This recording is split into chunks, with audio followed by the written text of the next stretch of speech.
안녕하세요. 김유갑의 경기부동산입니다. 구독, 좋아요 부탁드립니다. 은행 대출 중단 사태, 건설사 부도 집값 난리 났다. 집값이 상승세로 전환되나 싶더니 연체율 급증으로 대출을 중단하는 은행들이 늘어나고 있습니다. 1금융권부터 상호금융, 저축은행까지 대출이 중단되면 부실한 건설사와 신용이 좋지 않은 개인 사업자는 큰 타격을 입게 됩니다. 이번에 집값이 올라가든 떨어지든 기간이 2년에서 4년으로 비교적 짧을 것으로 예상이 되며 상승과 하락폭도 적을 것으로 예상합니다. 여름을 맞아 승승장구하던 집값이 은행 문제로 얼마나 꺾일까요? 유료 상담은 010-3999-8808 제가 직접 매수 타이밍과 입지를 추천해 드립니다. 상담은 빠를수록 유리합니다. 지금 바로 전화 주십시오. 은행 대출 중단 사태, 건설사 부도 집값 난리 났다. 이 건설사 부도가 계속 증가하고 있어요. 자, 이거 한번 보실래요? 별표를 한번 해볼게요. 대출 중단 급증, 기업과 개인 피해가 앞으로 속출할 것으로 예상됩니다. 은행서 중도금 대출 못 해준대요. 건설사들 이제 초비상이죠. 은행 중단, 자, 연체율이 지나치게 급증했기 때문에 그래요. 기업뿐만 아니라 개인도 대상. 그래서 이 신용등급 이 판별을 강화하고 있습니다. 1분기 여주의 여신 무려 8조 3천억으로 17%나 급증했죠. K뱅크는요, 저신용자 7개월 연속 대출을 지금 안 해주고 있어요. 상호금융 볼까요? 새마을금고, 자, 건설, 공동, 집단대출 아예 그냥 없애버렸고, 농협, 수협, 유동성 리스크 관리를 아예 중단했고, 저축은행, 캐피탈, PF대출, 저신용자 지금 중단했습니다. 이 중단으로 인한 피해는요, 미분양, 미입주, 즉 중소건설사, 시행사가 부도나기 딱 좋은 환경이죠. 대구라든가 울산, 지방은 미분양이 많습니다. 자, 분양자 피해가 아주 클 것으로 예상이 되고 자영업자들은 다중채무 무려 720조. 그래서 70%나 차지하는데 9월 위기설이 지금 솔솔 등장하고 있어요. 9월 위기설, 그러고 보니까 대출하고 전세, 역전세난 맞네요. 자, 이제 상승과 하락 전망, 이거 아주 중요합니다. 여러분들이 단순하게 올라간다, 떨어진다 이것만 판별할 게 아니라 이 시점에서 현실적으로 집값이 올라가면 얼마나 올라가고 떨어지면 얼마나 떨어질 것인가, 이게 중요해요. 폭락만을 바라다가 패가 망신할 수도 있고 폭등을 기다려갖고 무리하게 투자하는 것도 문제입니다. 보실래요? 상승과 하락 전망, 일단은 세 가지 결론을 내보면 기간이 짧을 것으로 예상을 해요. 상승을 하든 하락을 하든. 두 번째, 자, 등락폭이 상대적으로 적을 것으로 예상이 됩니다. 세 번째는 차별화가 심할 것으로 예상돼요. 뛰는 놈은 뛰고 못 뛰는 놈은 못 뛴다 이 말이에요. 자, 이제 기간이 짧다. 하락 기간이 짧기 때문에 지금 이제 하락 겨우 1년이나 1년 반 하고 오르는 중이잖아요. 그래서 올라갔다가 꺾이든 아니면 계속 올라가든 상승을 하든 하락을 하든 2년에서 4년 정도로 짧게 예상이 됩니다. 해외 사이클과 연동될 가능성이 커요. 우리나라 집값만 보면 안 됩니다. 절대로.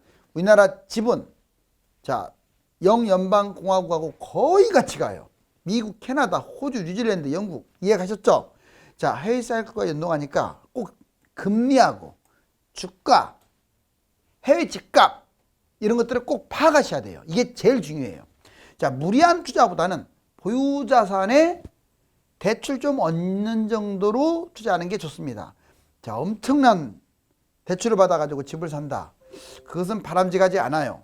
이번에는 등락폭이 적다.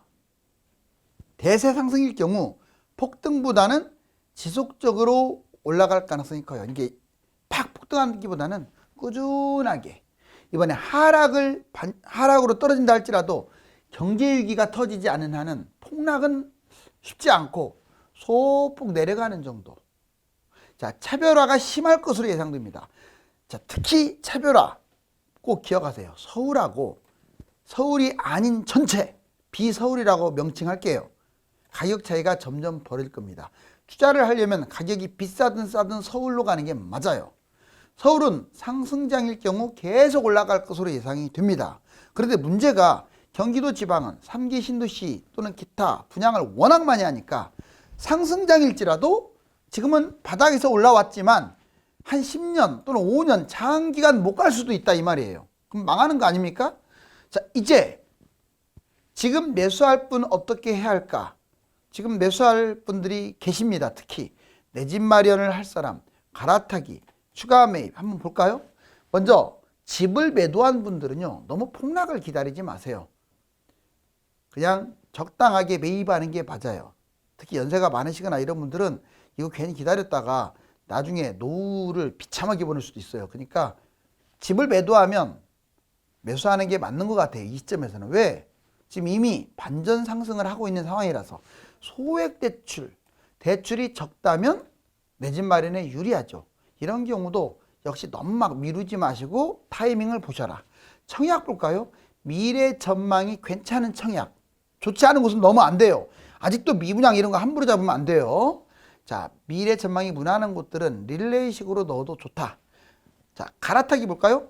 자, 서울이 아닌 곳에서 서울로 이거는 찬성합니다.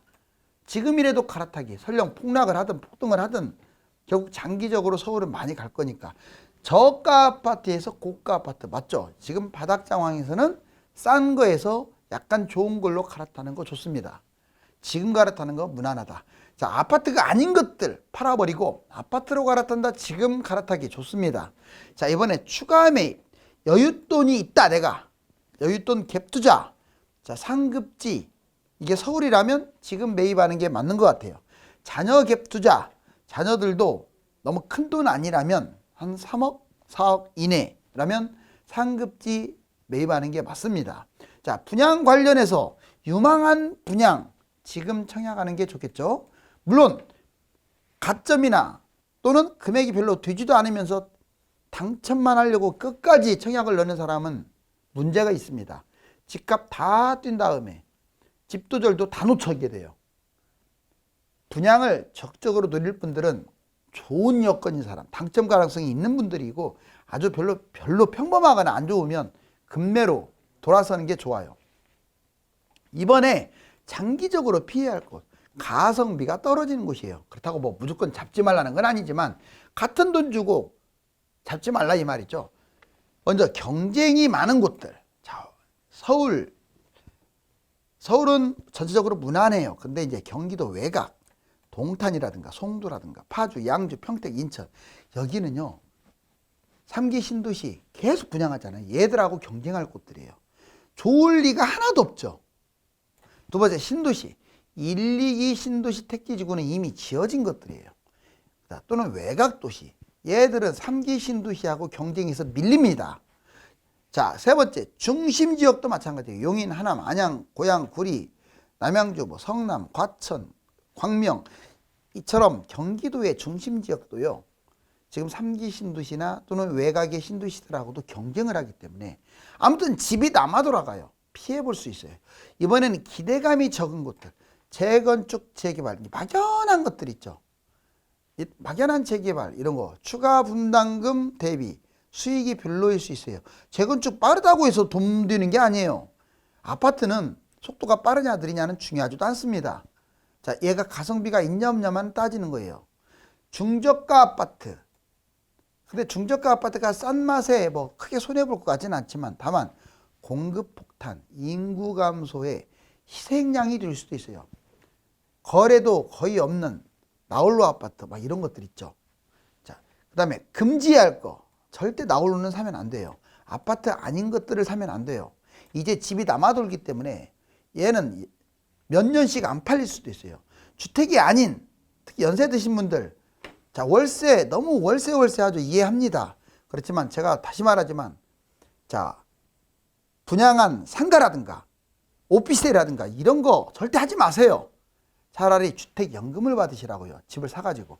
자, 그 다음에 상대적으로 비싼 곳 서울에서는 가성비 대비 비싼 곳들 말씀드릴게요. 용산 상당 부분은 거품이 심한 것 같고 목동, 여의도, 강서, 마포 이 정도가 입지 대비 비싼 곳으로 보여집니다. 경기도는 비싼 곳들이 그냥 과천, 분당, 광교, 성남. 자, 여기는 이 돈이면 같은 곳에 서울 어디를 잡아도 서울이 나올 것 같네요.